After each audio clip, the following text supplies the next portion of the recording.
പരിശുദ്ധ പരമദിവ്യകാരുണ്യത്തിന് ആരാധനയും സ്തുതിയും പുകഴ്ചയും ഉണ്ടായിരിക്കട്ടെ. പരിശുദ്ധ പരമദിവ്യകാരുണ്യത്തിന് ആരാധനയും സ്തുതിയും പുകഴ്ചയും ഉണ്ടായിരിക്കട്ടെ. എൻ്റെ പ്രിയപ്പെട്ടവരെ, ഉടമ്പടിയിൽ ദൈവത്തോട് ഉടമ്പടി ചെയ്യുന്ന ഒരു വ്യക്തികൾക്ക് എൻ്റെ ഒരു മുൻ അനുഭവമായിട്ട് വരേണ്ടത് നമ്മുടെ വിഷയത്തിൻ്റെ മേൽ ദൈവിക തീരുമാനം ഉണ്ടായിരിക്കുന്നു എന്നുള്ള തിരിച്ചറിവ്, ആ തിരിച്ചറിവ് നൽകുന്ന സന്തോഷമാണ്. കാര്യം ഉടമ്പടി പോലെ ഇന്നത്തെ കാലത്തെ ഇതൊരു കാലഘട്ടത്തിൻ്റെ പദ്ധതി പ്രയോഗമാണ്. പലതരത്തിലുള്ള വ്യാകുലങ്ങളിലെ വെന്ത് നീറുന്ന മനുഷ്യനെ പെട്ടെന്ന് ദൈവവുമായി ഇടപെടാനും ദൈവത്തെ ആ വിഷയത്തിൽ ഇടപെടുത്താനും ബൈബിൾ നൽകുന്ന സുനിശ്ചിതമായ ഒരു പദ്ധതിയാണ് ഉടമ്പടി. ഈ സുനിശ്ചിതമായ പദ്ധതി കൃപാസനത്തിൽ എൻ്റെ ആധ്യാത്മികതയിലേക്ക് വരുമ്പോൾ അത് മരിയൻ ഉടമ്പടിയായിട്ട് കൺവേർട്ട് ചെയ്യും, അപ്ഡേറ്റ് ചെയ്യാം. മറ്റ് സാധാരണ ഉടമ്പടിയേക്കാളും കുറച്ചുകൂടി പ്യൂരിഫൈഡാണ്, കുറച്ചുകൂടി ട്രയൽ ആൻഡ് എററെല്ലാം കഴിഞ്ഞിട്ടുള്ള ഒരു പ്രൂവൻ ഫാക്റ്റാണ് മരിയൻ ഉടമ്പടി. മരിയൻ ഉടമ്പടിയുടെ സ്പേസ് എന്ന് പറയുന്നത് സാധാരണ ഉടമ്പടിയിൽ ദൈവവും നമ്മളും തമ്മിലുള്ള ഒരു ബയലാറ്ററൽ എഗ്രിമെൻ്റാണ്. ഞാൻ ദൈവ കൃപ പ്രാപിക്കാൻ വേണ്ടി ഞാൻ ഇന്ന കാര്യങ്ങൾ ഫെസിലിറ്റേറ്റ് ചെയ്തുകൊള്ളാവുന്ന എൻ്റെ ജീവിതത്തിൽ ദൈവകൃപ ആർജിക്കാൻ വേണ്ടി ഞാൻ ജീവിതം പുനഃക്രമീകരിച്ചു കൊള്ളാവുന്ന നമ്മൾ ദൈവത്തോട് പറയുന്നു. ചിലരത് സാങ്കേതികമായിട്ട് പറയും, ചിലർ സത്യസന്ധമായിട്ട് പറയും, ചിലർ വളരെ ഗൗരവമായിട്ട് പറയും. അത് ഓരോരുത്തർ എടുക്കുന്ന ഉടമ്പടിയുടെ ഒരു മൈൻഡ് സെറ്റാണത്. ചിലർ ഒക്കുമായിരിക്കും, ഒക്കണേ കൊള്ളാം, ദൈവത്തിന് കൊള്ളാം എന്നൊക്കെ പറഞ്ഞെടുക്കും, അവരുടെ കാര്യത്തിൽ തീരുമാനമാകും അപ്പം തന്നെ. ചിലർ ഇതെൻ്റെ ലാസ്റ്റ് ഓപ്ഷനാണ്, ഇനി എനിക്ക് വേറെ ഒന്നും അറിയത്തില്ല, എൻ്റെ ജീവിത പ്രശ്നങ്ങൾക്ക് ഇനി എനിക്ക് വേറെ ഒന്നും അറിയത്തില്ല, ഇതെൻ്റെ അവസാനത്തെ ഒരു നടപടിയാണ്, ഇതിൽ ദൈവം എന്നെ സഹായിക്കും, കാരണം ഞാൻ വൃത്തിയും മെനയുമായിട്ട് ഉടമ്പടി ജീവിക്കും. അതാണ് കറക്റ്റ് പോയിൻ്റ്. ഞാൻ വൃത്തിയും മെനയുമായിട്ട് ഉടമ്പടി, ഇതെൻ്റെ അവസാനത്തെ ചാൻസാണ്, എനിക്കിതിനേക്കാൾ വലുതൊന്നും അറിയത്തില്ല, ഞാൻ വളരെ കർക്കശമായ രീതിയിൽ ഉടമ്പടിയോട് വിശ്വസ്തത പുലർത്തും എന്ന് പറഞ്ഞ് എൻ്റെ വിശ്വസ്തതയ്ക്ക് വല്ല കുഴപ്പമുണ്ടെങ്കിൽ അത് പരിഹരിക്കപ്പെടട്ടെ എന്ന് വിചാരിച്ചുകൊണ്ട് ഓവർഡോസ് എടുക്കും. ചില ആൾക്കാർ മരുന്നെടുക്കത്തില്ലേ, മരുന്നെടുക്കുമ്പോൾ ഒരു പാരസെറ്റമോൾ കഴിച്ചാൽ പനി മാറിയില്ലെങ്കിൽ വന്നാൽ 1.5 കഴിച്ചേക്കാം, അങ്ങനെ പൂട്ടത് വിചാരിക്കും. പക്ഷെ അത് മരുന്ന് നമുക്ക് ഓവർഡോസ് എടുക്കുന്നത് അപകടം വരും. പക്ഷേ ഉടമ്പടിയിൽ ഓവർഡോസ് ഇതിൻ്റെ ഒരു സ്റ്റൈലാണ്. മരുന്ന് നമുക്ക് ഒരു പനി മാറത്തില്ല. ഞാൻ ഈ പാരാസെറ്റമോൾ രാവിലെയും കഴിച്ചാണല്ലോ, വൈകുന്നേരം ആകുമ്പോൾ പിന്നെ ഒരെണ്ണം കഴിക്കും. അതുകൊണ്ട് ഇനി ഇത് മാറിയില്ലെങ്കിൽ എന്നാൽ 1.5 കഴിച്ചേക്കാം, ഒരു 5 mg കൂടി കഴിച്ചേക്കാമെന്ന് വിചാരിച്ചുകൊണ്ട് ഓവർഡോസ് എടുക്കും. മരുന്ന് ഓവർഡോസ് എടുത്താൽ സ്വാഭാവികമായിട്ടും അത് നമുക്ക് കേടാണ്, വിഷമായിട്ട് പോയ്സണായിട്ട് മാറും. പക്ഷേ ഉടമ്പടിയുടെ ഒരു നേച്ചർ എന്ന് വെച്ചാൽ ഈ ഉടമ്പടിയുടെ ഓവർഡോസാണ് നമ്മളെ രക്ഷപ്പെടുത്തുന്നത്. കാരണം നമ്മുടെ സത്യസന്ധതയുടെ ഒരു പ്രകടനമാണത് ഓവർഡോസ്. അത് ചില ആൾക്കാർക്ക് ഇതിനെക്കുറിച്ച് നല്ല ഒരു ബുദ്ധിയുണ്ട്. കാര്യം ക്രിസ്തുവിൻ്റെ മൈൻഡ് സെറ്റ് ഓവർഡോസിലാണ് വരുന്നത്. എന്താണ് 5:46 എടുത്തേ, 5:46 മത്തായിയുടെ സുവിശേഷം. മത്തായി 5:46-47. നിങ്ങളെ സ്നേഹിക്കുന്നവരെ നിങ്ങൾ സ്നേഹിച്ചാൽ, പറഞ്ഞേ, നിങ്ങളെ സ്നേഹിക്കുന്നവരെ നിങ്ങൾ സ്നേഹിച്ചാൽ നിങ്ങൾക്ക് എന്ത് പ്രതിഫലമാണ് ലഭിക്കുക? നിങ്ങൾക്ക് എന്ത് പ്രതിഫലമാണ് ലഭിക്കുക? ചുങ്കക്കാർ പോലും അത് തന്നെ ചെയ്യുന്നില്ലേ? ചുങ്കക്കാർ പോലും അത് തന്നെ ചെയ്യുന്നില്ലേ? സഹോദരങ്ങളെ മാത്രമേ നിങ്ങൾ അഭിവാദനം ചെയ്യുന്നുള്ളൂവെങ്കിൽ വിശേഷവിധിയായി എന്താണ് നിങ്ങൾ ചെയ്യുന്നത്? വിജാതീയരും അത് തന്നെ ചെയ്യുന്നില്ലേ? അതാണ് പ്രശ്നം. സാധാരണ നോർമൽ ലൈഫ്, ക്രിസ്ത്യൻ ലൈഫ് ആണ് നിങ്ങൾ ചെയ്യുന്നത്. നോർമൽ ക്രിസ്ത്യൻ ലൈഫിൻ്റെ അനുധാരികൾക്കനുസരിച്ച് നിങ്ങൾ ജീവിതം ഒന്ന് ക്രമീകരിക്കുകയാണെങ്കിൽ കർത്താവ് പറയും, എന്നെ അറിയാത്ത മനുഷ്യർ ഇതുപോലൊക്കെ ചെയ്യുന്നുണ്ടെന്ന് പറയും. വാട്ട് ഈസ് യുവർ അലവൻസ് എന്ന് ചോദിക്കൂ. എന്നെ അധികം അറിയാത്ത ആൾക്കാർ നീ ചെയ്യണ പോലൊക്കെ തന്നെയാണ് ചെയ്യണത്. പിന്നെ നിനക്ക് എന്താണ് എക്സ്ട്രാ ക്ലെയിമും ചോദിക്കും. എക്സ്ട്രാ ക്ലെയിം, വിശേഷവിധിയും എക്സ്ട്രാ ക്ലെയിമും തമ്മിൽ ബന്ധമുണ്ട്. ഇപ്പം എന്താ ചോദിക്കണത്? വിശേഷവിധിയായി പറഞ്ഞേ, വിശേഷവിധിയായി നിങ്ങൾ എന്താണ് ചെയ്യുന്നത്? അപ്പം മത്തായിയുടെ സുവിശേഷം എത്രാമത്തെ വാക്യമാണത്? ഇതിൻ്റെ ക്യാപിറ്റൽ ഇതിൻ്റെ വേർഡാണ്. മത്തായിയുടെ സുവിശേഷം 5:46-47.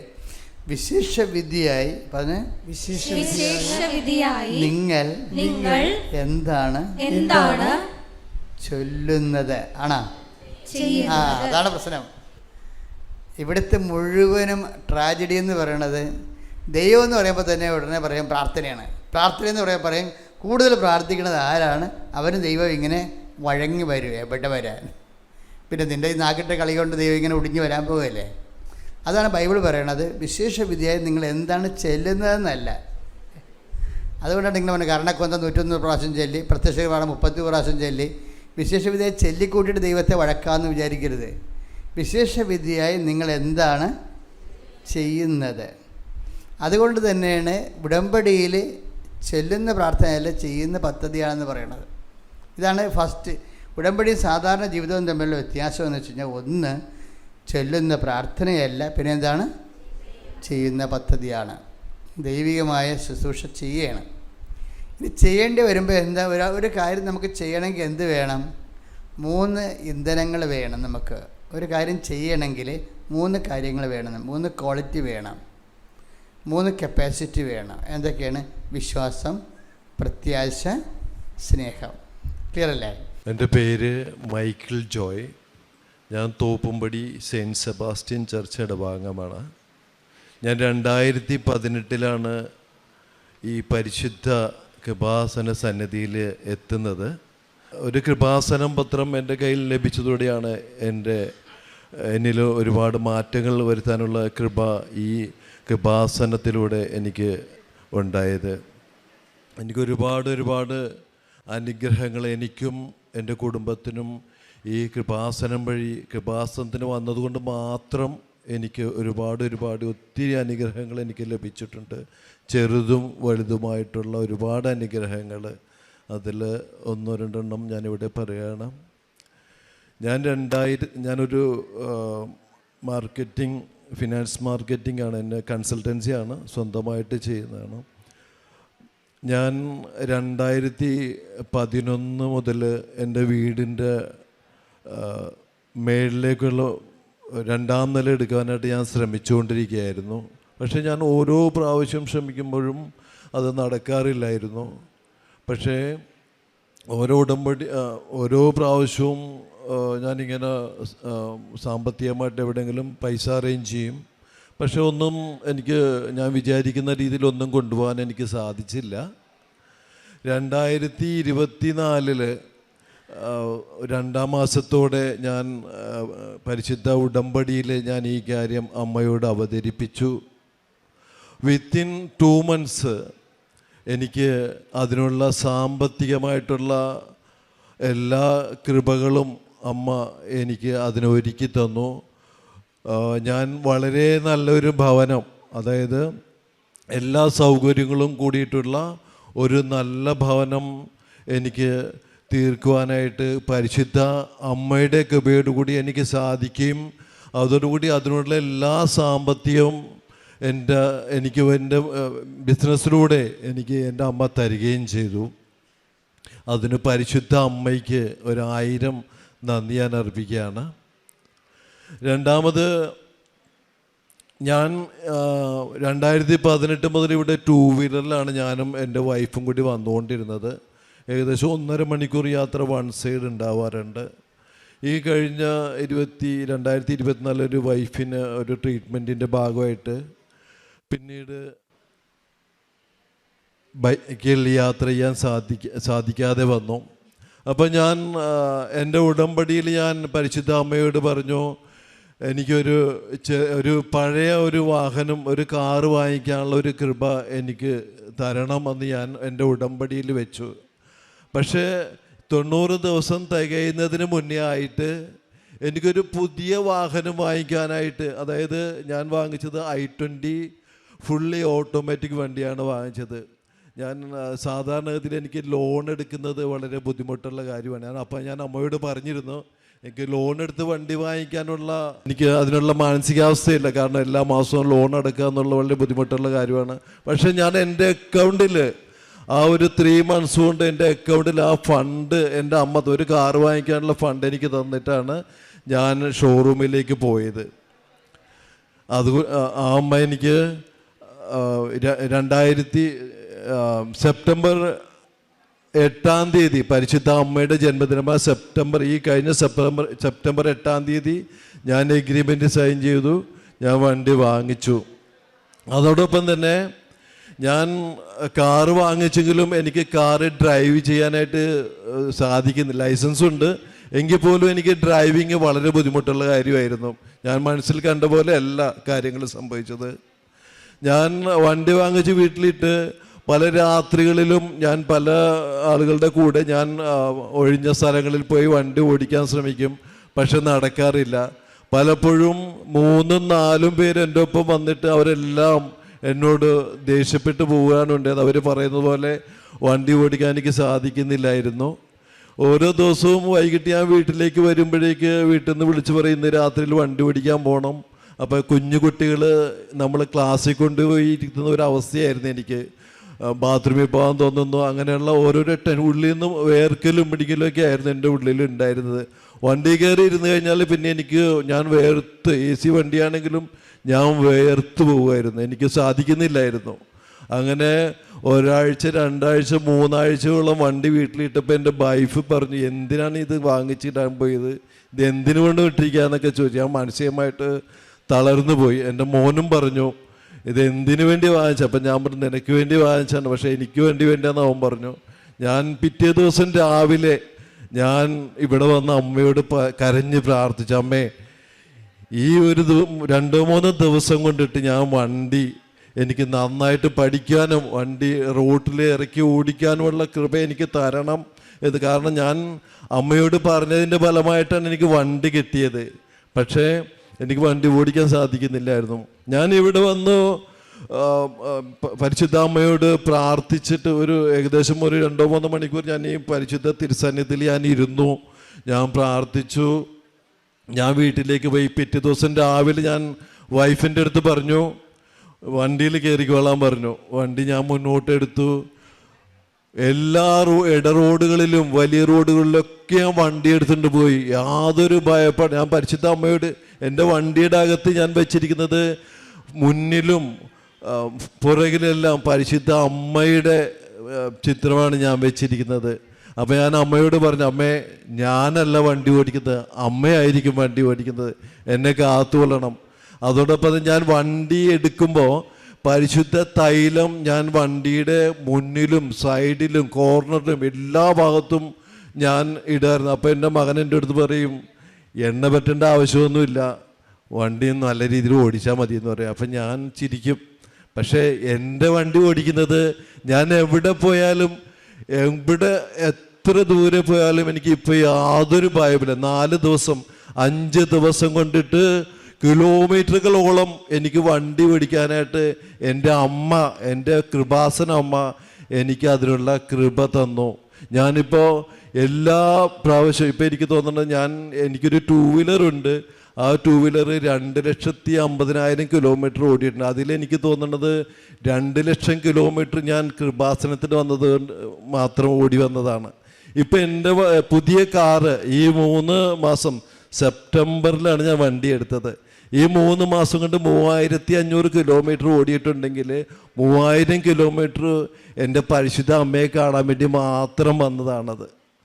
അതിനുള്ള കൃപ എൻ്റെ പരിശുദ്ധ അമ്മ എനിക്ക് തന്ന്. പിന്നെ ഞാൻ എൻ്റെ ഫോണിൽ ഞാൻ ഒരിക്കലും സ്റ്റാറ്റസ് ഇടാറില്ലായിരുന്നു.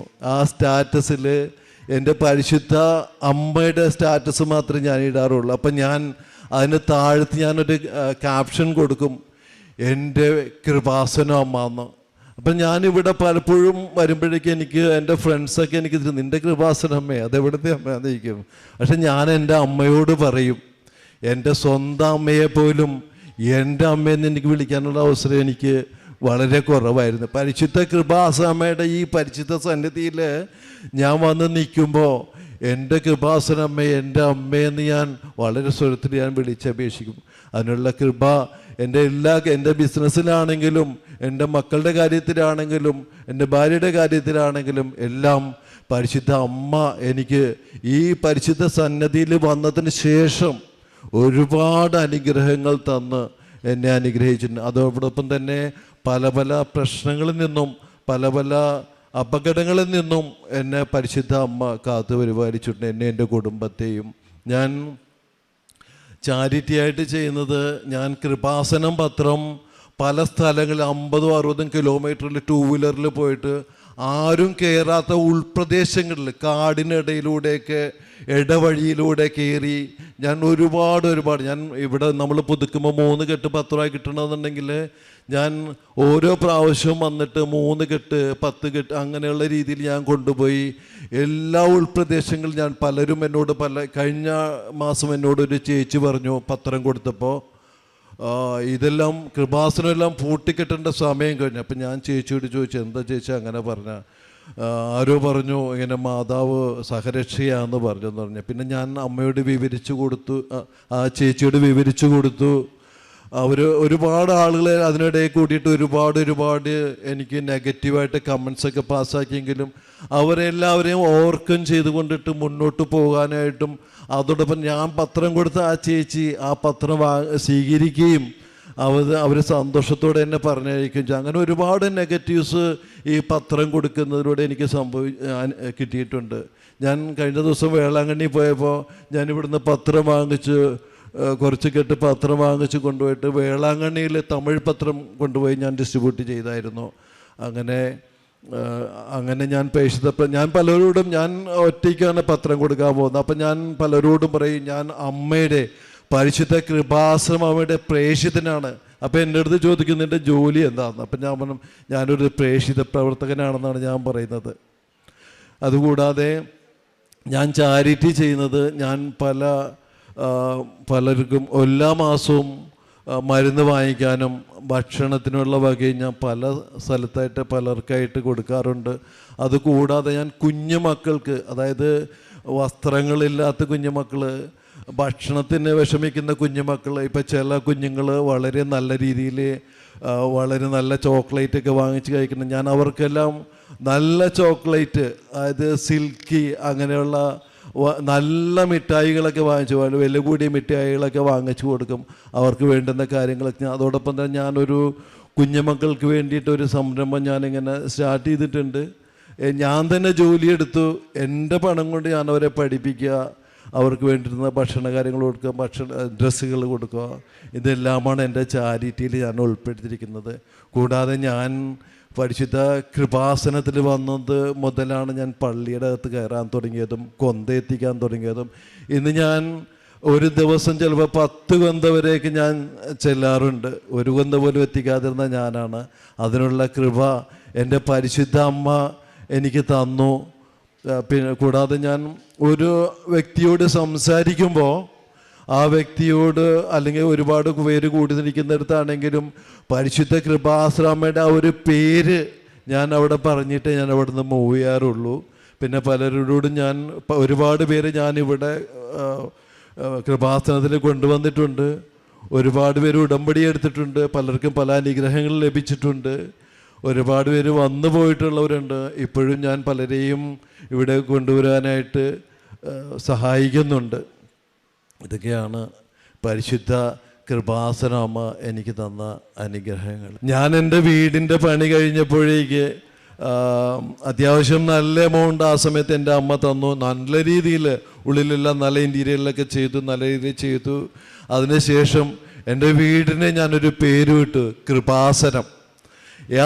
ആ വീടിൻ്റെ മുന്നിൽ ആര് പോയാലും കൃപാസനം എന്നൊരു ആ പേര് ഉച്ചരിച്ചാൽ മാത്രമേ ആ സൈഡ്, കാരണം ഒരു റോഡിൻ്റെ കോർണറിലായിട്ടാണ് നിൽക്കുന്നത്, ഫ്രണ്ടിൽ റോഡാണ്. എല്ലാവരും ഇതെല്ലാം വായിച്ചതിന് ശേഷം ആണ് പോകുന്നത്. കൃപാസനം എല്ലായിടത്തും കൃപാസനം.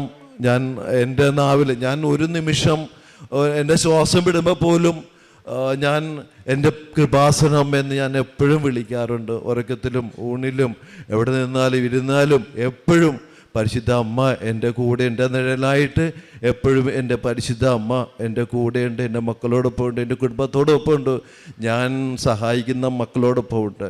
ദൈവത്തിന് നന്ദി. ആദ്യമായി എനിക്ക് തന്ന എല്ലാ അനുഗ്രഹങ്ങൾക്കും ഞാൻ അമ്മയെ തൃക്കുമാരനോടും അമ്മയ്ക്ക് നന്ദി പറയുന്നു. എൻ്റെ പേര് സജീഷ്, ഞാൻ കൊല്ലത്തുനിന്ന് വരുന്നു. ഞാൻ ജർമ്മൻ ലാംഗ്വേജ് സ്റ്റുഡൻ്റാണ്. ഫസ്റ്റ്ലി ഞാൻ സെപ്റ്റംബർ 24, 2024 ആദ്യമായിട്ട് ഉടമ്പടി എടുക്കുന്നത്. ഉടമ്പടി എടുക്കാനുള്ള റീസൺ, എനിക്ക് ജർമ്മൻ ലാംഗ്വേജിൻ്റെ ഡേറ്റ് കിട്ടുന്നില്ലായിരുന്നു എക്സാം എഴുതാനായിട്ട്. അപ്പോൾ ഞാൻ കുറേ ട്രൈ ചെയ്തിട്ടും 3-4 മാസത്തോളമായിട്ട് എനിക്ക് ഡേറ്റ് കിട്ടാതായപ്പോഴാണ് ഞാൻ ആദ്യമായിട്ട് ഉടമ്പടി എടുക്കുന്നത്. ഉടമ്പടി എടുത്ത് 5 ദിവസത്തിന് ശേഷം എനിക്ക് ഡേറ്റ് കിട്ടി. എക്സാം ഞാൻ പോയി എഴുതി. ഫസ്റ്റ് അറ്റംപ്റ്റിൽ തന്നെ എനിക്ക് 3 മൊഡ്യൂൾ കിട്ടി. 3 മൊഡ്യൂൾ കിട്ടിക്കഴിഞ്ഞപ്പോൾ ആ ഒരു ഇതിൽ പിന്നെ ഞാൻ ഉടമ്പടിയെല്ലാം ഉഴപ്പി കൈനങ്ങ് പോയി. അത് കഴിഞ്ഞ് കുറേ കാലം കഴിഞ്ഞപ്പോഴത്തേക്ക് 3 മൊഡ്യൂളുണ്ടല്ലോ, പെട്ടെന്ന് തന്നെ ജർമ്മനിക്ക് പോകാമെന്നുള്ള രീതിയിലായപ്പോൾ നടന്ന ഓരോ ഏജൻസിയിൽ കൊടുത്തിട്ട് പോലും എനിക്ക് നടക്കുന്നില്ലായിരുന്നു ഒന്നും. അങ്ങനെ ഞാൻ രണ്ടാമത് പിന്നെയും ഉടമ്പടി ഒന്നും കൂടി പുതുക്കിയപ്പോഴും ആ ഉള്ള മടി കാരണം അതും പിന്നെയും സ്കിപ്പായി. ഓരോ ദിവസം എണീക്കാനുള്ള മടി കാരണം എൻ്റെ കയ്യിൽ നിന്ന് പോയി. അങ്ങനെ ഇരിക്കുമ്പോഴാണ് കൂടെ എൻ്റെ പുറകെ പഠിച്ചവരായാലും കുറേ കൂടെ കൂട്ടുകാരും എല്ലാം ജർമ്മനിക്ക് പോയിട്ടും എനിക്കൊന്നും ശരിയാവുന്നില്ലായിരുന്നു. അങ്ങനെ ഇരിക്കുമ്പോൾ അമ്മ എന്നോട് പറഞ്ഞു, നീ നല്ലോണം ഉടമ്പടി എടുത്ത് മൊത്തത്തിൽ ഒരുങ്ങി പ്രാർത്ഥിച്ച് കറക്റ്റായിട്ട് പോയി കഴിഞ്ഞാൽ നിനക്ക് എല്ലാ കാര്യങ്ങളും അമ്മ നടത്തി തരുമെന്ന് പറഞ്ഞു. അങ്ങനെ ഇരിക്കുമ്പോൾ ഞാൻ 3ാമത്തെ ഉടമ്പടിയും എടുത്തു. നവംബർ 11 എടുത്തു കഴിഞ്ഞപ്പോൾ തന്നെ ഏജൻസിയിൽ നിന്ന് ഒരു ഇത് വന്നിട്ട് പറഞ്ഞു, ഈ വരുന്ന മാർച്ചിൻ്റെയൊക്കെ വരെ നീ വെയിറ്റ് ചെയ്യണ്ട, ജാനുവരിയിലേക്ക് ഒരു ഓപ്ഷനുണ്ട് പോകാനായിട്ട്, പക്ഷേ നേരത്തേക്കാൾ എമൗണ്ട് കുറച്ച് കൂടുന്നേ ഉള്ളൂ എന്നുള്ള രീതിയിൽ പറഞ്ഞു. അപ്പോൾ ആ ഒരു സിറ്റുവേഷനിൽ വീട്ടിലെ ഒരിതിൽ കാരണം എനിക്ക് എമൗണ്ടൊന്നും സെറ്റായില്ലായിരുന്നു. പല രീതിയിൽ നോക്കി, ബാങ്ക് ലോൺ നോക്കി, റിലേറ്റീവ്സിനോട് ഫാമിലിയുള്ള മെമ്പേഴ്സിനോട് എല്ലാവരോടും ചോദിച്ചിട്ടും ഒരു രീതിയിലും എനിക്ക് കിട്ടുന്നില്ലായിരുന്നു. ആയിരിക്കുമ്പോൾ ഞാൻ പിന്നെയും എനിക്ക് ഉള്ളിൽ എവിടെയോ ഹോപ്പുണ്ട്, എനിക്ക് കിട്ടും, പോകാൻ പറ്റും എന്നുള്ളൊരു ഹോപ്പ് എനിക്ക് ഉള്ളിലുണ്ടായിരുന്നു. പക്ഷേ ഒരു രീതിയിൽ നടക്കാതായപ്പോഴത്തേക്ക് ഞാൻ പറഞ്ഞു, എനിക്ക് മാത്രം എന്താണോ മാതാവ് ഇങ്ങനെ എന്നുള്ള രീതിയിൽ ഞാൻ പ്രാർത്ഥിച്ചു. അപ്പോഴത്തേക്ക് ഒരു 2 ദിവസം കഴിഞ്ഞപ്പം എൻ്റെ ഒരു അടുത്ത് തന്നെയുള്ള ക്ലോസ് റിലേറ്റീവ് വന്നിട്ട് പറഞ്ഞു, എമൗണ്ട് ഇങ്ങനെ കയ്യിലുണ്ട്, ആവശ്യമൊന്നും പ്രത്യേകിച്ചില്ല, ഞാൻ വേണമെങ്കിൽ ഹെൽപ്പ് ചെയ്യാന്നുള്ള രീതിയിൽ പറഞ്ഞു. അങ്ങനെ ആൻറ്റി എന്നെ ഹെൽപ്പ് ചെയ്തു. കുറച്ച് എമൗണ്ട് പുള്ളിക്കാർ തന്നു, അല്ലാതെ എൻ്റെ ഒരു നെയ്ബർ തന്നെ കുറച്ച് എമൗണ്ട് തന്നു. അങ്ങനെ ആ ഒരു എമൗണ്ട് സെറ്റിലായി. അത് കഴിഞ്ഞു ഞാൻ VFSൻ്റെ ഡേറ്റ് കിട്ടി. VFSന് പോയപ്പോൾ എനിക്കറിയില്ലായിരുന്നു കറക്റ്റ് എമൗണ്ട് എവിടെ വാങ്ങത്തോളം എന്നുള്ള കാര്യം. ഞാൻ 15,000 രൂപയായിട്ടാണ് പോയത്. അവിടെ വേണ്ടത് 11,171 രൂപയായിരുന്നു. അങ്ങനെ ഇരിക്കുമ്പോൾ ഞാൻ അവിടെ ചെന്ന് കൊടുത്തപ്പോൾ 11,200 രൂപ ഞാൻ കൊടുത്തത്. അപ്പം അവരവിടെ പറഞ്ഞു കറക്റ്റ് 11,171 രൂപ മാത്രമേ വാങ്ങത്തുള്ളൂ എന്ന് പറഞ്ഞു. ഞാൻ പറഞ്ഞു എനിക്ക് ചേഞ്ച് വേണ്ട, ബാക്കി എടുത്തോ എന്നുള്ള രീതിയിൽ പറഞ്ഞിട്ടും അവരൊരു രീതിയിൽ ഇതാക്കുന്നില്ല. അപ്പോൾ എനിക്ക് വേറെ ഓപ്ഷനൊന്നുമില്ല. ഞാനപ്പോൾ കയ്യിൽ കാശ് രൂപ ഉണ്ടായിരുന്നു. ഞാൻ അവിടെ നിന്ന് പിടിച്ച് പ്രാർത്ഥിച്ചു. അപ്പോൾ പെട്ടെന്ന് എനിക്ക് അവിടെ ജസ്റ്റ് കണ്ട പേര് മാത്രം ചോദിച്ചൊരു ചേട്ടനെ കണ്ട ആ പുള്ളി എൻ്റെ അടുത്ത് വന്നിട്ട് പറഞ്ഞു എന്താ കുഴപ്പമെന്ന് ചോദിച്ചപ്പോൾ ഞാൻ കാര്യം ഇങ്ങനെ പറഞ്ഞു. പുള്ളി പറഞ്ഞു ഞാൻ രാവിലെ ചായ കുടിച്ചെൻ്റെ മൈനസ് ബാക്കി പൈസ ഉണ്ട്, അത് എത്ര ഉണ്ടെന്ന് നോക്കട്ടെ എന്ന് പറഞ്ഞു. കറക്റ്റ് അത് 71 രൂപ ഉണ്ടായിരുന്നു. 100 രൂപ എൻ്റെ കയ്യിൽ ഉണ്ടായതുകൊണ്ട് ആ 11,171 എനിക്ക് അവിടെ കൊടുക്കാൻ പറ്റി. അത് കഴിഞ്ഞു ഞാൻ VFSന് വെയിറ്റ് ചെയ്യാനായിട്ടിരുന്നപ്പോൾ ഞാൻ ഇങ്ങനെ യൂട്യൂബിൽ വീഡിയോ കണ്ടപ്പോഴത്തേക്ക് ഇങ്ങനെ കണ്ടു, നമ്മൾ പ്രാർത്ഥിക്കുമ്പോൾ എന്താണെങ്കിലും ഡേറ്റ് ഇട്ട് പ്രാർത്ഥിക്കണമെന്ന്. ഞാനപ്പോൾ പെട്ടെന്ന് എൻ്റെ മനസ്സിൽ ഡിസംബറും കൂടി ആയതുകൊണ്ട് ഞാനൊരു ഫുട്ബോൾ ഭയങ്കര കാണുന്ന ഒരാളാണ്. അപ്പോൾ എനിക്ക് പെട്ടെന്ന് ഓർമ്മയിൽ വന്ന ഡിസംബർ 18 മെസ്സി വേൾഡ് കപ്പ് അടിച്ച ദിവസമാണ്. അപ്പം ആ ഒരു ഡേറ്റ് മുന്നേ ആയിട്ട് എനിക്ക് കിട്ടണമെന്നാണ് പ്രാർത്ഥിച്ചത്. അപ്പോൾ എല്ലാവരും പറഞ്ഞു VFS മിനിമം 14 ദിവസം എടുക്കുമെന്നാണ് പറഞ്ഞത്. അപ്പം ഈ 18 ആവുന്നത് 11ാമത്തെ ദിവസമായിട്ടാണ്. അപ്പം ഞാനിങ്ങനെ പ്രാർത്ഥിച്ചപ്പോൾ എന്തായാലും നടക്കില്ലെന്ന് അറിയത്തില്ല, എന്നാലും ആ ഡേറ്റിന് മുന്നേയായിട്ട് കിട്ടണമെന്ന് പ്രാർത്ഥിച്ചു. ഡിസംബർ 15 ആയപ്പോൾ അവിടുന്ന് ഡിസ്പാച്ചായി. ഡിസംബർ 18 മുന്നേ ആയിട്ട് 17-ാം തീയതി തന്നെ എനിക്കത് വിസ കയ്യിൽ കിട്ടി. ഇതുവരെ തന്ന എല്ലാ അനുഗ്രഹങ്ങൾക്കും അമ്മ മാതാവിനോട് നന്ദി പറയുന്നു. പിന്നെ ചെയ്ത പ്രേക്ഷിത പ്രവർത്തനങ്ങൾ എന്ന് പറഞ്ഞാൽ ഞാൻ ഇവിടുന്ന് കിട്ടുന്ന പത്രങ്ങളെല്ലാം ഹോസ്പിറ്റലുകളിലെല്ലാം കൊണ്ട് വിതരണം ചെയ്യുമായിരുന്നു. പിന്നെ ഞാൻ ജർമ്മൻ ഡേറ്റ് എടുത്ത് കൊടുക്കുകയും പിന്നെ ഓരോ ഡൗട്ട്സ് വന്ന് ചോദിക്കുന്ന എല്ലാ സ്റ്റുഡൻസിനെ ഹെൽപ്പ് ചെയ്യും. പിന്നെ എല്ലാ രീതിയിലും എൻ്റെ അടുത്ത് ഹെൽപ്പ് ചോദിക്കുന്ന എങ്ങനെയാണെങ്കിലും ഞാൻ മാക്സിമം അവരെല്ലാം ഹെൽപ്പ് ചെയ്യാൻ നോക്കാറുണ്ട്. പിന്നെ എൻ്റെ അടുത്തൊരു കുരിശടിയുണ്ട്, അവിടെ മാതാവിൻ്റെ കുരിശടിയാണ്. അവിടെ ഭയങ്കര വിശ്വാസമുള്ളതുകൊണ്ട് ഞാൻ മിക്കവാറും എപ്പോഴും എല്ലാം അവിടെ പോയി പ്രാർത്ഥിക്കാറുണ്ട്. അവിടെ വരുന്ന ഓരോ അമ്മമാരോടും എല്ലാവരോടും സംസാരിക്കുകയും ഓരോന്നൊക്കെ ഇതാക്കി അവരോട് പറ്റുന്ന ഹെൽപ്പ് എല്ലാം ചെയ്തു കൊടുക്കാറുണ്ട്. ഇതുവരെ തന്ന എല്ലാ അനുഗ്രഹങ്ങൾക്കും കൃപകൾക്കും ഈശോയ്ക്കും അമ്മയ്ക്കും 1000 നന്ദി പറഞ്ഞു നിർത്തുന്നു.